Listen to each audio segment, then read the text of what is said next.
Welcome to the Circuit of Success. I'm your host, Brett Gilliland, co-founder and CEO of Visionary Wealth Advisors. And today I've got Kelsi Sheren with me. Kelsi, how you doing? I am doing so well. How are you, Brett? I am great. It's an honor to get to interview you. You got a lot of good stuff cooking. Thanks, man. Yeah, we're trying. That's all we can do. That's right. You're coming to us from Canada. Yeah, I'm in Vancouver. I'm a West Coast girl. Okay, very nice. Very nice. The founder of Lululemon is from Vancouver. Yeah, he sure is. He was on the podcast maybe a year or so, maybe a year and a half ago or something like that. Chip? But, Chip. Yep. Yeah, we know him out here. I mean, it's so funny because he's completely changed the culture of athletics. And it's interesting to see somebody like that come from a similar area that we're in, because all we hear about is this fancy house up on, and how much money it's worth this year instead of right. last year.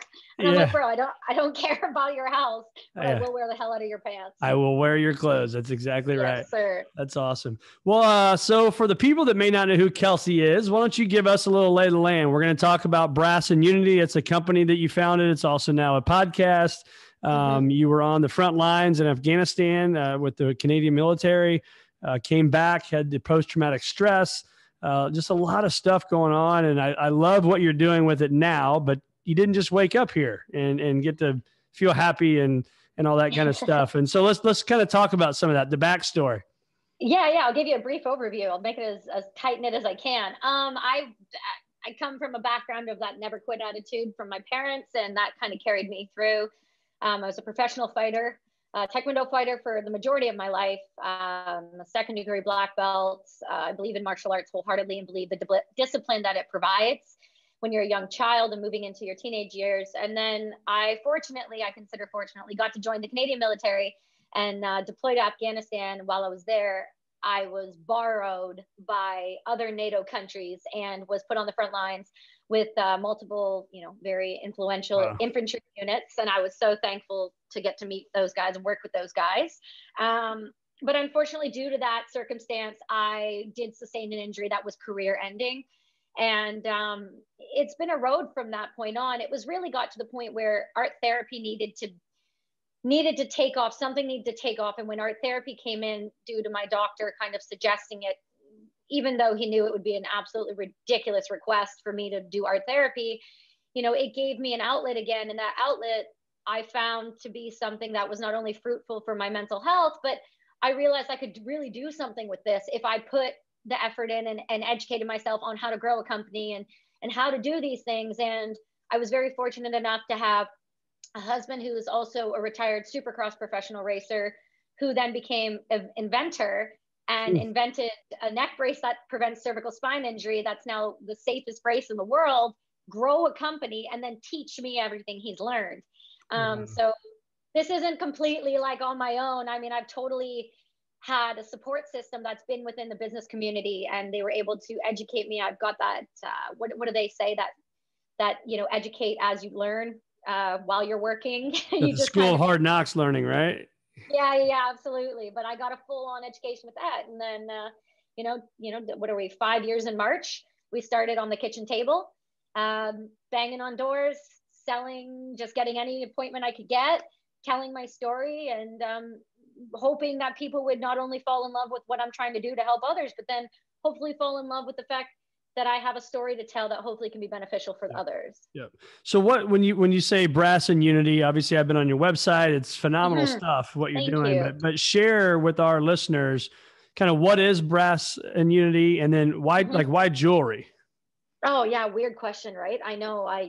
I wish I had like a really amazing, incredible answer to be like, I had this epiphany, but truly it came out of this need to not want to kill myself every day. As blunt and like harsh and absolutely raw as that is, it's what happened. And I got to a point where suicide was on my mind so regularly that my doctor was like, sitting in a house is not conducive to your mental health, but I know you can't go out. And I know that you are struggling to travel, or you're struggling to go places. And when you do, it's triggering and it's not well. So why don't we talk about something you can do at home? Get a bunch of stuff, start playing, whether that's paints, whether that's crayons, whether that's fucking Lego. I don't care how old you are, whatever will work to keep your brain moving, keep your hands busy. and then we'll see what good comes from it. I happen to hear about crystals because I live in British Columbia and everybody loves crystals out here, yoga pants and the mountains. So I wanted to learn what those were, because in my mind, somebody said crystals helped them with their anxiety. And I was like, oh my God, I was at the point, anybody, anything that might work, give it, just You're give in, it all. you're all in. I'm all in. You could have told me that if I licked a frog every day, my PTSD would be gone. I would have a crate of frogs every morning licking these frogs, because that's how much I needed relief. Like, it was that obscene. And then I spent a day building jewelry and sat in the same spot from like 7 to 5, didn't move, didn't brush my teeth, didn't eat, but didn't also think about suicide. So this was a win. Right. A huge win. A huge win. Exactly. So then I kind of took that, and my husband was like, well, I think you kind of have something here. Is this something you think you would want to do? And I said, well, I'm not really allowed to work because they think if I'm around people, it won't be good.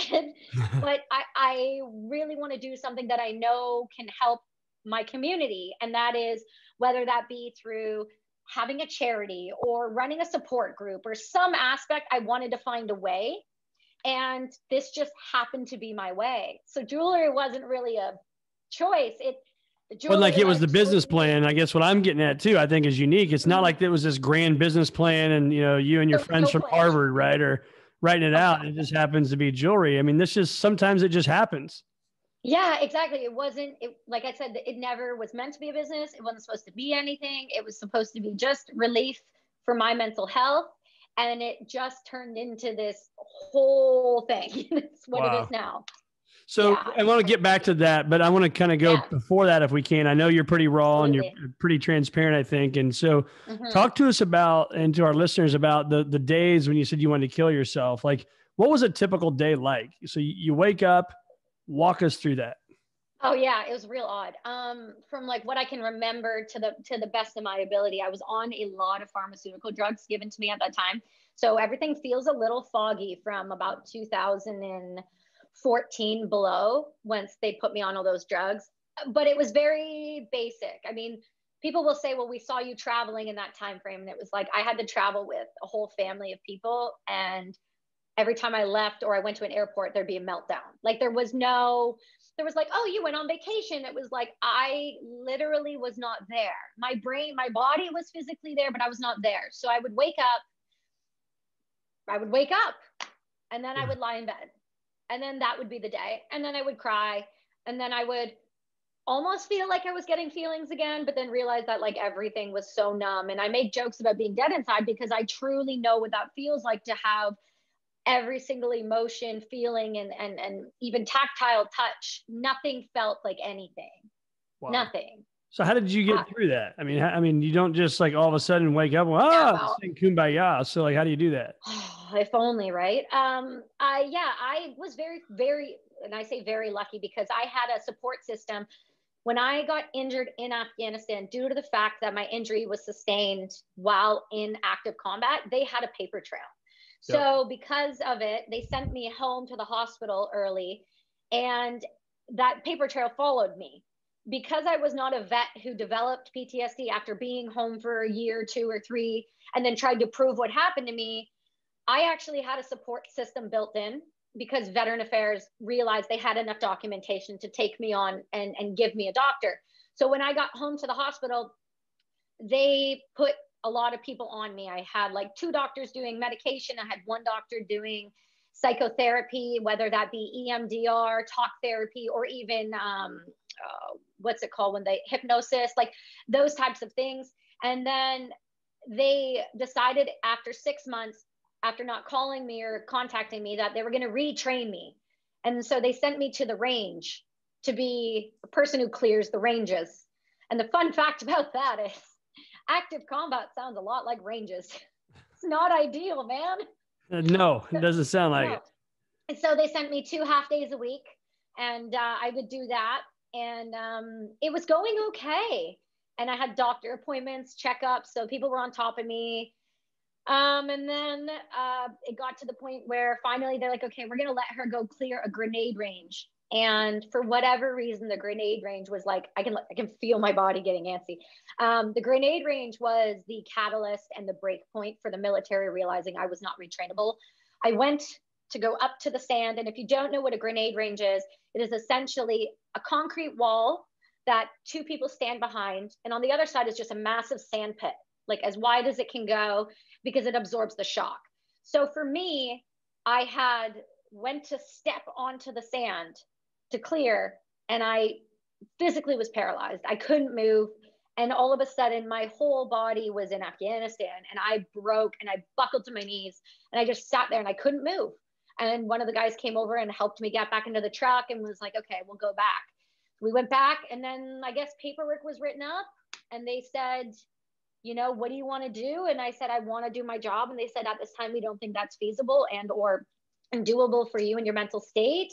And I said, well, I'd like to move anyway. Could you repost me out to British Columbia? And then maybe I will find a better team, and I might, you know, whatever. Because at the time, that's where my boyfriend, who's my husband now, was. And that's where I wanted to be, where I felt supported. Sure. And they said, no, we're medically releasing you and on your own recognizance. And here's your doctor. And if you want to continue, you can reach out to this doctor in British Columbia. Otherwise, your only coverage that you will get is for PTSD related issues. So like my shoulder that's not attached, or my knee that I've had surgery on, none of that's covered. None of that'll be looked after the rest of my life. The only thing I'm entitled to is therapy and pharmaceutical drugs and cannabis, which I had to fight. I almost gave you the finger. I had to fight for really aggressively. So. Wow. Well, thank you for sharing that. That's anytime.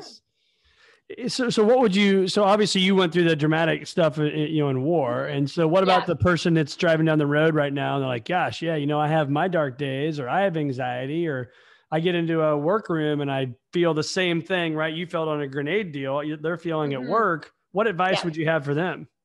Well, there's two things. Number one would always be, if you're feeling like that, or you're getting hints of that, immediately start talking about it to someone. Your spouse, your friend, your family, I don't care if it's a stranger on the street. Talking to somebody and letting it out that you're struggling with something heals people, whether they realize it or not. Yep. That talk therapy, that isn't a beautiful thing, but unfortunately we're in a time where things are very expensive and not everybody has access to those things. So that's why I say, I don't care if it's a stranger on the street. How you doing? Not great. Not great. Life sucks right now. And if they just look at you like you're absolutely crazy, that's okay. But you told someone and you didn't hold it in and you did not bottle it. Yep. That right there is a huge thing. Number two, for me, when it comes to things like that, as hard as it is, and this sounds so simplistic, and I realize being in this position before, it is not. Get up and move your body. You need to move your body. If you stay stagnant, your mental health will decline more. You need to move your body to allow for your blood flow to go up to the brain, to give yourself a chance. Your serotonin reuptake and all of these things are great when you're on an SSRI, which is an antidepressant. But if you're not on an SSRI any longer and you start to feel those things slope down, move your body, talk to somebody about it, but don't sit there and suffer in a dark room by yourself and allow those voices to replay and go down into a spiral to the point where you can't help yourself any longer. Try not to get to that point if you can help it. Yeah, I think too, if let's put you, I'm just going to use this as an example, I think, but let's say you were at like at a level 10, there may be somebody at a level 2 or 3, right? They have a little bit of anxiousness and it's still, I think those two topics are great. And I would agree. I've dealt with anxiousness and nervousness most of my life, and not to the extreme of what you dealt with, or, you know, it wasn't, or just, it's just my DNA, right? It's who I am. But it's funny, the more I've shared that struggle, the more I've found that other people deal with it as well. And then you have that common bond, right? Yeah. And then you get that phone call. Hey man, I'm struggling with this. Yep. And I know you struggle with it too. Can you help? And those things happen way more often when you're sharing, and it does release that anxiousness that I've had by talking about it. 100%. It doesn't have to be this huge, you know, $500 an hour psychologist. This can just be a friend. This can just be somebody you can trust. And even to that, I mean, there's always more things, but there's a strategy that was taught to me by Dr. Passy, who is my I consider him one of my gods because he's gotten me to where I'm at. And he, one of the big things that we do in the vet community, especially, is awareness. So if you feel yourself getting anxious, give me 5 things that are around you. Okay. Out of those 5 things, what color are those? What are those colors? One's brown. Okay. One's wood. Okay. What do those feel like? So I'm saying, so as simply as I've got my journal, my phone, a book, my water bottle, and a pen. You got a book. What's a book feel like? Well, that book feels smooth. That book has edges. That book's heavy. Okay. Next, what's this paper feel like? It's smooth as well, but it's also textured on this side. But it's now all of a sudden your brain isn't going, it's going, I'm focused on something. And that works when you're in a situational situation that you're finding yourself triggered, or you're finding yourself struggling just being in that room. Try to do, the 4 in, the 4 out. Now let's look around. Pick 5 things, pick 4 things, pick 3, who cares? Pick a couple things though to focus on and really hone in on those. And you will find your anxiety will deplete naturally on your own without you even realizing it's happening. That's worth $500 an hour right there. We're done. Yeah, right, the podcast is over. What can I say? I've done 10 years of psychotherapy.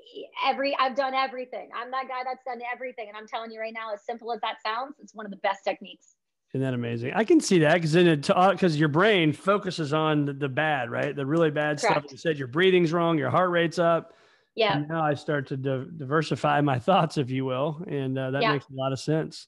That's awesome. Thank you for sharing that. So what's the mission today? So now we go back to where we're at. We have Brass and Unity. You found these crystals, and now you started to say, hey, I like this. And my husband's teaching me about the business.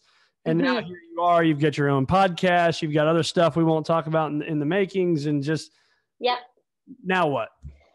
Now what? Well, if it were up to me, it'd be world domination, but apparently that is not allowed. I'm the person who's going to reach real far. And I know I'm going to get there because I have that part of me that I don't take no for an answer. And I think, yes, there's a place to take no for an answer, but then you'll find the door on the other side and go around and take, and shove it down their throat that way. Because either way, I'm coming for the world, and I'm coming in a way that I'm hoping is not only going to change, my life, my family's life, but my goal is to start my own foundation one day. That is truly what I hope for. We donate 20% of our net proceeds to all these veteran organizations all over the world.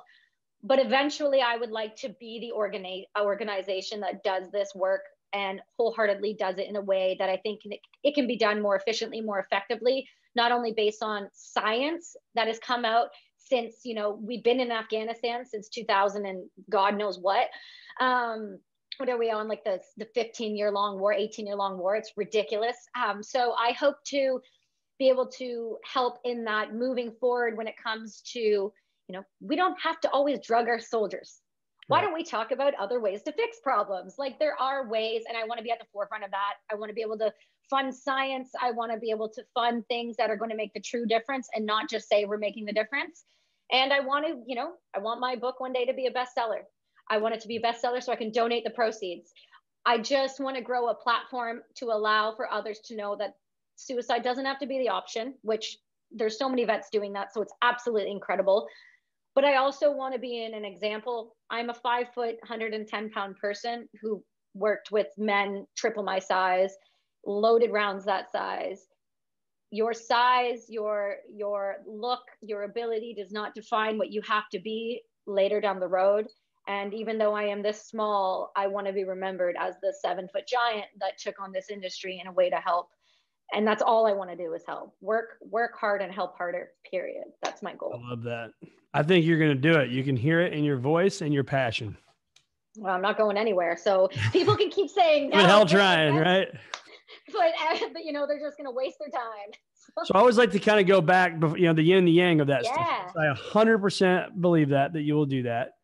But we're also human beings and we're not perfect. And there's those days that, right now you're on a podcast, you're fired up. It's easy to say that, but then you go home or you're in your car and you're by yourself and you've got this thing up here, right? Your brain, if you're listening to this, I'm pointing at it. You've got this brain that maybe you don't, but most people struggle with that, what I would call self-defeating thinking, or that Absolutely.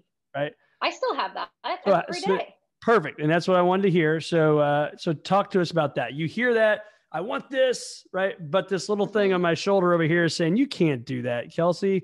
You're this 5 foot, nothing, 100-pound, blah, blah, blah. Right. And the story goes on. How do you get over that? Yeah. I don't know that you ever get over that. I think you manage it. I think you keep that thing at bay. I think one of the biggest things for me to keep I call it my crazy side, but to keep that side of me that struggles with the anxiety, the depression, the PTSD, and the triggers, that thing that sits there, that's never going to go away. I just look at it and say, hey, there's got to be a compromise here. Because if we both don't get on the same page, there's going to be none of us. So I like to do things that help keep that at bay. I like to work out. I like to go to yoga. I like to keep my mind right. I like to use cannabis because it works for my treatment. I like to spend time with my family and my kids. But most importantly, I like to learn healthy self-talk. And now the one thing my doctor always taught me is to put it, the tools in the toolbox, as they say, is it's one thing to self-talk, but it's not going to work if you're not consistent. So you can have that voice. I wake up every morning, and that is one of the things I struggle with is you want all these things, you're willing to work for all of these things, but it just might not work out for you. It's like, well, really? But why wouldn't it work out for me? Why not me? Why not me? I ask it a question back when it's like, it's not for you. You're not going to get there. It's, you're just from a small town. You're like a farm family, like come from like mod. It's like, why do you think you deserve X, Y, and Z and all these other people don't? It's like, I don't deserve more than they do, but I owe it to myself to try. And if I don't try, then what are we doing here? Right. I talk back to it, argue back with yourself. Well, why not? What's it going to say? I don't know. Nothing. Why not? Why not me? Why not us? Why can't we talk to ourselves better? Yeah. I have hard days. I have a 4-year-old that broke me about 2 days ago. I'm not kidding. He broke me and crying on the kitchen floor. And he broke my husband and I. And you know what that's like. You have kids. And when they break you, that's hard to come back from for a minute because they reach into your heart and they just tear you apart. Grab that soul. Oh my God, he did it. It was horrific. It was the worst day I had ever had with my son. But then I was able to wake up the next day. And when I said, I heard it go, you're going to have to go deal with that bullshit. And you don't want to deal with that. So why don't we just lie in bed? And I went, because if I was able to push a human out of me, I can handle the human I pushed out of me. Right. You don't have to let all I'm in charge here, damn it. I am the captain now, Brett.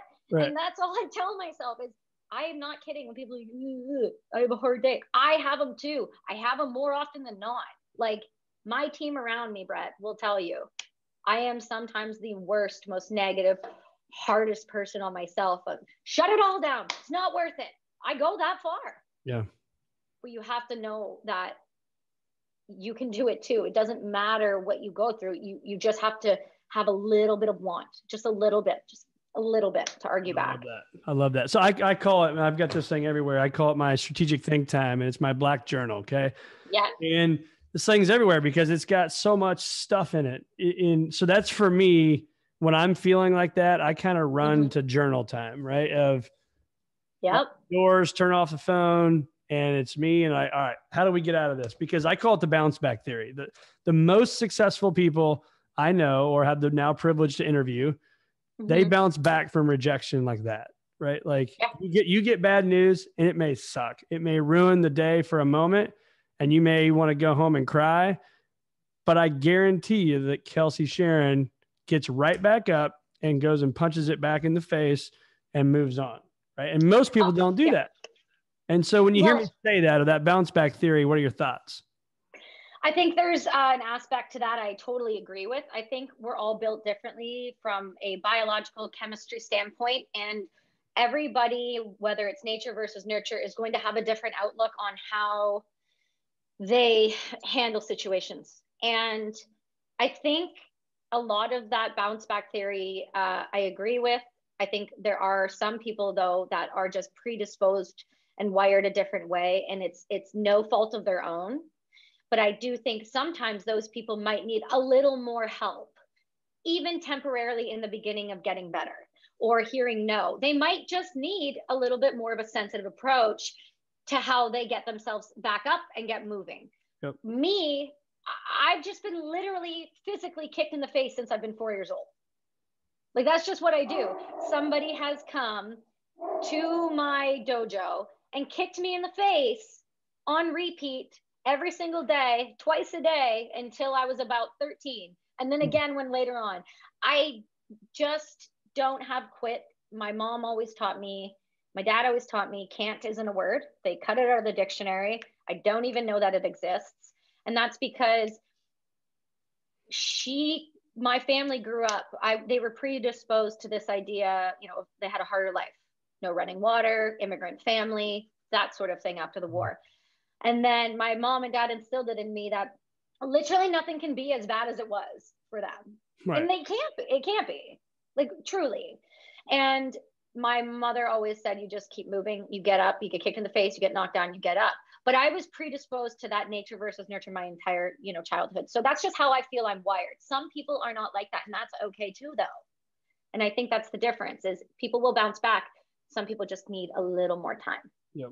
I love that. I love that. So if somebody said to you, hey, I need Kelsi's one thing, right? Your one piece of business advice in your everyday life, and we can cheat a little bit and have more than one. But if somebody said you got one, what is it? What's that one piece of advice?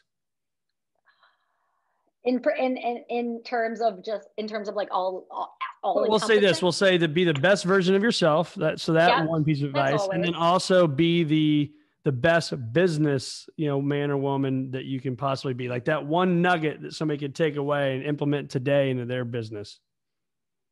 This is what I've learned over the past 5 years, and I wish I knew in the first year of business. Dear God, don't be married to your ideas. And be willing to see, have an open mind and see others see the other side. Because I think it is a detriment to others when all they see is, no, this is the way it is, and this way it's supposed to be. I'm supposed to be right. This is my vision. It's going to work. And over 5 years, I've learned really, really quickly the hard way. The more married you to your ideas are, the more you're up to fail. You're apt to fail. Truly, I feel that way, but that's me. I love that. That's great. So then talk to us today about habits, rituals, the no miss items in Kelsi's life. What are those? Cannabis. I'm gonna hit you with that hard. I'm okay with saying that. I'm an advocate, been an advocate before it was legal, never used it in high school or college, have strictly only ever used it for treatment, gone off of 10 different pharmaceutical medications, down to almost off of all of them because of it, actually, at this point. So that's your number one. Number two, for me, you got to have a water bottle somewhere. You got to have water somewhere. Always have water with you. Drink more water. Another one would be, for me, you got to at least get 5 to 10 minutes of meditation a day. Or you gotta be able to look inward for at least 10 minutes a day and go, okay, this is for me. I don't care what has to happen, but this needs to be for me. Because I never used to look after myself. It's a big one. I love that. So I'm part of Made For. It's a thing. Blake McCoskey from Tom's Shoes started it and all this stuff. And one of the things, one of them is water. Here's the water bottle they sent. Yes, sir. Here is the meditation timer that they sent. It's it's got a timer. It's like 5, 10, 15, 20, 25. And you set this timer. I've been meditating for years, but it's these little things, right? Drink a lot of water, exercise, move your body, breathe, right? Make sure you're getting proper food in your system. And it's so important. Yeah. Nutrition for people. I've seen what it does to a 4-year-old with sugar. Like, you don't need it. Right. Cut it out. You can, but truly, honestly. And for me, it's, very, very simplistic things. You'll always hear me jingling. You'll always know I'm coming. I always wear my hat.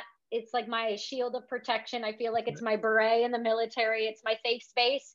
I won't go without it. But for me, it's just, meditate, give yourself some time, be kind to yourself, drink some water, and move your fucking body. I love it. That's awesome. So if you had to tell yourself, give yourself some advice, go back maybe 5 years, 10 years, 15 years, whatever you want to do. What advice would you have for that, Kelsi? Oh, keep your head down because you are in for a whirlwind, kid. Because honestly, keep your head down and keep moving forward and know that it will get better. That sounds cheesy and lame and ridiculous, but I think it's one thing to say to someone, what's the piece of advice you'd give them? I think in all things aspects that I've been in my life, marriage, child, loss of a child, business, war, whatever you may be, mental health struggles. I think that the biggest thing is always put one foot in front of the other and know that tomorrow is a new day. It is so important, especially when you are as low as I've been. You have to know that tomorrow is a new day. And as long as you put one foot in front of the other, everything will be fine. Yep. What's been your biggest learning from this crazy pandemic that we're living in right now? What's been your biggest learning? My biggest learning is, this is recorded. 2 things. We can always edit it out, but let it rip. No, Kelsi. let it rip. I never thought I would say this, but I lost a little bit of faith in my own government and their ability to trust science. So my biggest learning curve really would have been learn to filter out the noise, stop watching the news, and be willing to look inward for when you're struggling, because the divorce rate over COVID has been like increasingly high. And I think it's because everybody is now realizing that when they're all together, they don't know how to communicate. Communication is the most important thing I can ever instill in a child or a friend or somebody who doesn't know how to communicate about their feelings, what's going on in their life will only, struggle, will only continue to struggle. So for me, COVID, the real learning curve is, being willing to pivot business wise. That was massive. We pivoted at the very beginning of COVID because all of my retailers shut down. All of my retail locations, over 200, gone. Wholesale was gone. Online stopped. We had no income and nothing coming in. And for overhead companies, that was real crazy. We pivoted. We realized we can't do anything sitting here. So what can we do? Well, our factory makes masks. Cool. Let's get our medical license to import masks to Canada. Great. Imported 200,000 masks for hospitals in Ontario. Perfect. So we did our part. But also, we didn't make a dime. What we did is we charged the government exactly what it would cost to make these masks. And we sent it over. So the cash went into the account and went right back out, but it still went in and it kept us afloat for the amount of time we needed to then be able to pivot and get our online up and running the way we needed it to be. So you got to be willing to move. Don't be married to your ideas. Move. Think on your feet. And I love that when you say think on your feet is like sometimes, again, it just happens, right? The jewelry piece just happens. And then this mask thing is this, I think I'm guilty of it. Maybe others are guilty of it too. It doesn't have to be this perfect process to get it done. When your feet are, you're walking on fire, you got to move fast. And so you were walking on fire and you had to move. Well, the idea of ever having to, we've lost so many small businesses. We've lost so many companies, and really the only people pulling out of this ahead are the large corporations. And so you're seeing all of this, just destruction happen. And the idea that could have been me was just not something at the time I was willing to accept. I'm too damn stubborn to lie down. Right. My own detriment, but we made it through. We're here, we're moving again. And if that happens again, we'll figure it out. But I was never letting anybody go. Nobody needed to suffer more in my circle than everyone else had already had. Well, I'm not wearing a hat, but hats off to you for doing that. Nice work. So I steal your cell phone over there. I think I can see it right over there. I steal that from you, and I'm going to delete an app, not email, because you got to have that for some work stuff. But if I'm going to delete, what's the one app on there you don't want me to delete? Oh, my calendar. I need my calendar. I've learned that the hard way. Oh my gosh, don't delete my calendar. You can delete everything else except for my photos because we have pictures of my babies. But that's right. Delete everything else. Delete social media. Delete the banking apps. Delete. I don't even have much on this thing, but delete everything. Just give me your calendar and my calendar. Yeah, I'm good. Okay, that's very simple. I like it. Last question for you. I've been asking this question for hundreds of guests, and I've not asked it the last few for some reason, but I'm gonna bring it back. It's an oldie but a goodie. But the fears, we've all put fears in our mind, right? Yeah. 1,000, a trillion, a million, whatever of them. How many of the fears that you have put in your mind have actually come true to the magnitude you put them in your mind to be? Yep. For those of you listening, she's holding up a big fat 0 in front of the camera. A 0. Big old 0. I could write it with a pen on a piece of paper. I would slap it up against it because I feel like you are your own worst enemy. You really are. You're your own worst. You can be your best friend or your own worst enemy. And I'm telling you right now, no fear is as bad as you make it out to be, especially when it happens in real life. You know, we all have those fears of losing our children or something happening to a loved one or things like that. But I'm telling you right now, the stuff I used to put on myself and the way I used to think, nothing has ever come remotely close to my own fears. I've allowed my own fears sometimes to hold me back. And I learned, especially this year, why? What else can happen? If I can make it through this, I can make it through anything. What else can happen? Yeah, you're right. And I think too, when I hear that, I just replay the last, 45 minutes, whatever it is we've been talking of. Isn't that long? That's already? I know, right? Time flies when you're having fun. Yes, sir. But, from a person that wanted to literally kill themselves every day in these dark spots, you still hold up the big fat 0 because it doesn't ever, shouldn't say ever, but it rarely blows up to the magnitude we put it right up here in our mind to be. Our mind is a beautiful, beautiful thing, but it can also be the scariest place in the whole wide world sometimes. Literally. Yeah, and the suicide, I just want to make a note of that for people too, because like, oh, well, you're doing all of this and you feel fine now. It's like, no chance. I broke last month. There was a point where there was a day where I was very suicidal and I couldn't be left alone. This is last month. Right. But you got to understand that everything ebbs and flows. And if you can realize that it ebbs and flows, you'll realize that even when you're in that bad ebb, the flow will come. And you'll come back out. Yep. It's only temporary. This too shall pass. So yes, where do our listeners find more of Kelsi Sheren? Oh God. Well, apparently I had to start a personal page. So I got, you've got my Instagram at Kelsi, KELSIE_Sheren. Then you've got at Brass and Unity on all platforms. The Brass and Unity podcast you can find on all platforms as well. I mean, we're around. We're on Facebook. We do the Twitter twatter thing. We got the stuff. That's good. We'll find you on there. We'll put it in the show notes. I got to ask you too. I saw on your website you got like what, Kevin Hart and Ellen DeGeneres and all these people wearing your jewelry. Yes, how's sir. That we got really sat down at a table in Las Vegas when I was pregnant. I went and I backpacked a trade show that I knew nothing about, that you weren't allowed to do that in. I was 4 months pregnant, went to Las Vegas, walked through the trade show at Magic, stopped people in the hallway on their way to their buying appointments, pulled out sample line sheets and was like, hey, you want to carry my stuff? Signed 10 accounts, went to dinner one night, happened to be sitting down at dinner. Someone sat down beside me, happened to be Jesse Tyler Ferguson's husband, Justin Makita. Justin goes, love your stuff, love to talk to you. I'm like, cool. Chatted the next day, calls me a month later. I got a friend named Beth Bears that really likes your stuff. Would you ever want to do a collection with her? Sure, why not? Next thing you know, the Thursday, hey, Kelsi, they got a spot on Ellen's 12 Days of Giveaway. Would you ever want to be on it? Can you get us product by Friday? No problem.